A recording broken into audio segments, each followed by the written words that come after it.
గోమాత అంటే అన్ని దేవుళ్ళు గోమాతలా ఉంటాయి అంటారు. కొంతమంది సాయం చేస్తే కొంచెం ఇట్లా నిలుస్తుంది. రోజు 800 రూపాయలు తీసుకుంటూ కిరాయికి తెచ్చి ఇట్లా పెట్టిన 20 ఒక 5-6 వారాలు ఒక బిడ్డ అక్కడ ఒక బిడ్డ ఉంది. అక్కడ ఒక బిడ్డకు ఒక తల్లిని కాపాడిన వాళ్ళు అయితే ప్లీజ్ వాళ్ళన్న ఒక మీ 10 రూపాయలు కూడా నాకు హెల్ప్ అవుతాయి. హెల్ప్ చేయండి.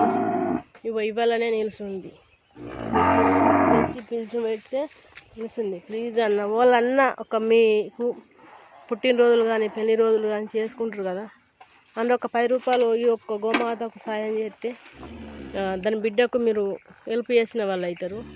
ప్లీజ్ ఈ నెంబర్కు కొట్టండి అన్న. వాళ్ళన్న ఇష్టం ఉన్న వాళ్ళు అయ్యో గోమాత తల్లి లేని బిడ్డ అవుతుంది అని వాళ్ళన్న హెల్ప్ చేసేది ఉంటే చేయండి ప్లీజ్. నా దగ్గర లేక మీ హెల్ప్ తీసుకుంటున్నా. దాని బిడ్డకు తల్లి కావాలన్నా ఆరాటం కొద్దీ ఇవ్వాలన్నా ఏమనుకోని కానీ నాకు దానికి ఒక బిడ్డకు కాపాడాలి అని నమ్మకం కొద్దీ హెల్ప్ తీసుకుంటున్నా. సీత ఇద్దా ఇద్దా ఇద్దా సీత మనసంది గడ్డి తింటుంది. బొత్తం తుబ్బింది. వారం అవుతుంది గలడికి. ఆ బిడ్డకు మీరు ఒక 10 రూపాయలు హెల్ప్ చేసినా కానీ వాళ్ళ అమ్మను కాపాడిన వాళ్ళు అవుతారు. ప్లీజ్ ఇట్లా అంటుంది. దయచేసి ఏమనుకోకండి. నా దగ్గర లేక మీ సాయము ఊరుకుంటున్నా, మీ హెల్ప్ అడుగుతున్నా. ఆ బిడ్డకు ఒక తల్లి కావాలి కదా.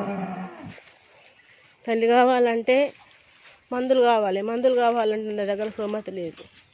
అందుకే వాళ్ళన్న హెల్ప్ అడుగుతున్నా. చేసే వాళ్ళు ఉంటే మీ యొక్క 10 రూపాయలు అయినా నాకు హెల్ప్ అవుతాయి. ఒక బిడ్డకు కాపాడిన వాళ్ళు అవుతారు. ప్లీజ్ అన్న చెయ్యండి. ఏమనుకోకండి. ఒక గోమాత అంటే అన్నీ వీటికి ఉంటాయి అంటారు కదా.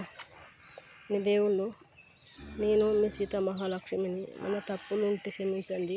నేను గోమాత కొరకే మిమ్మల్ని హెల్ప్ అడుగుతున్నాను. ప్లీజ్ సాయం చేయండి. ప్లీజ్ బిడ్డకు తల్లిని కాపాడిన వాళ్ళు అయితే